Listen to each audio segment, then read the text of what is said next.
past weekend, or over the past week I should say, Vidcon happened, and normally Vidcon is the one place where all social media influencers and all content creators can come together and, you know, just celebrate video content and celebrate each other's fan bases and just get together and make videos and all this kind of stuff. Normally it's a very beautiful space to go into, but this past Vidcon was complete and utter trash, and I hate saying it, and I hate being that kind of person, especially about something that I love as far as the YouTube community and YouTube as a whole.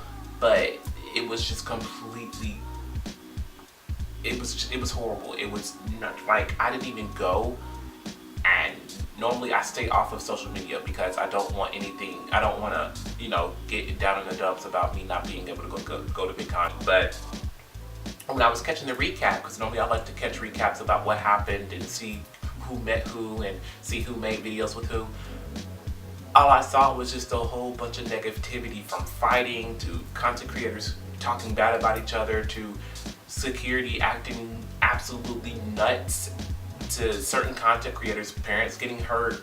It was just like, it was so much negativity revolved around it, and most of it was not even coming from Vidcon as a whole. It was mostly because certain social media influencers decided to go to Vidcon without being invited and not thinking about the repercussions of your the repercussions of your actions, because that is a huge safety risk, especially if you're someone on like Logan Paul's level or PewDiePie's level. Like, when you have over 1 million subscribers and you're getting over 1 million views on your videos, that kind of gives you a general gist of how big your fan base is. And for you to completely ignore that and just show up at an event, especially in a public place where people can, because no one knows how to act mature when it comes to seeing someone that they're, quote, their idol or whatever. So when you get people that swarm in one giant area, it creates a safety risk, and none of these content creators thought about that when they decided to crash Vidcon.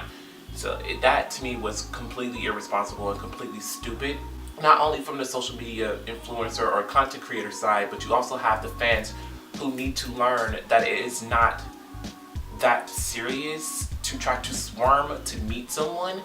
If someone cares about their fan base enough, they're gonna they're gonna do like a separate meet and greet, or they're gonna meet you in a place that is safe and professional, and that way they can meet everyone in a safe environment. But if they just decide to show up in a public place where they know people are going to swarm them, because I refuse to believe that you're not going to think that your fans are going to swarm in one area, then to me that shows that you don't care enough about your fans' safety to do that in a responsible and mature manner. But then you have social media influencers that want to fight and just destroy what has taken so many years to build.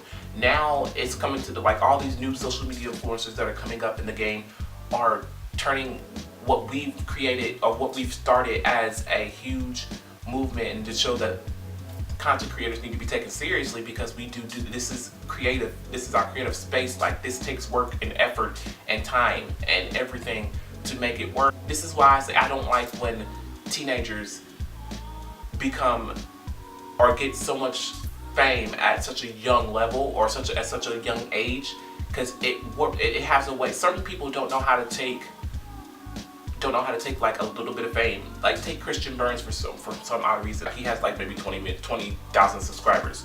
To me, that's like, you're a nugget compared to everyone else. But like, he's a prime example of someone who has a little bit of fame and let it go to their head at such a young level, or at such a young level.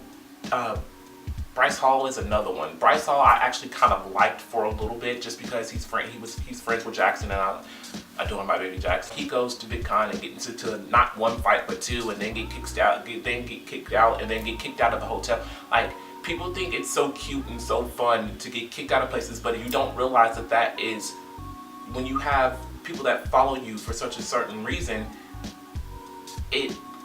You're kind of teaching your young audience that it's okay to behave inappropriately. If you have a following, you have a responsibility to be be a role model. And I'm not saying that that's what you signed up for, but that kind of comes along with the job. Like, once you become a social media influencer and you gain a cult following, you kind of have to be careful what you do and what you say, because you don't want to influence or negatively influence your core group. But I feel like we need to put an age cap on how, like, if you're over a certain age, you should not have social media yet.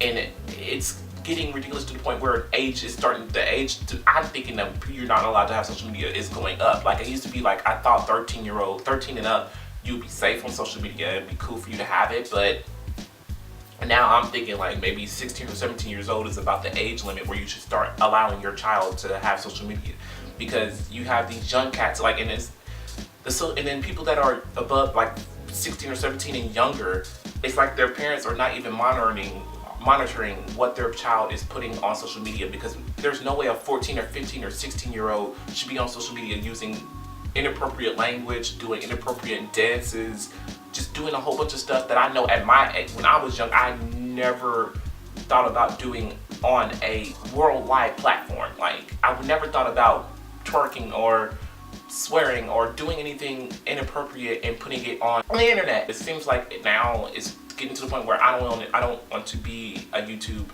content creator anymore, because it's just like you have to do these dumb, ridiculous things to get.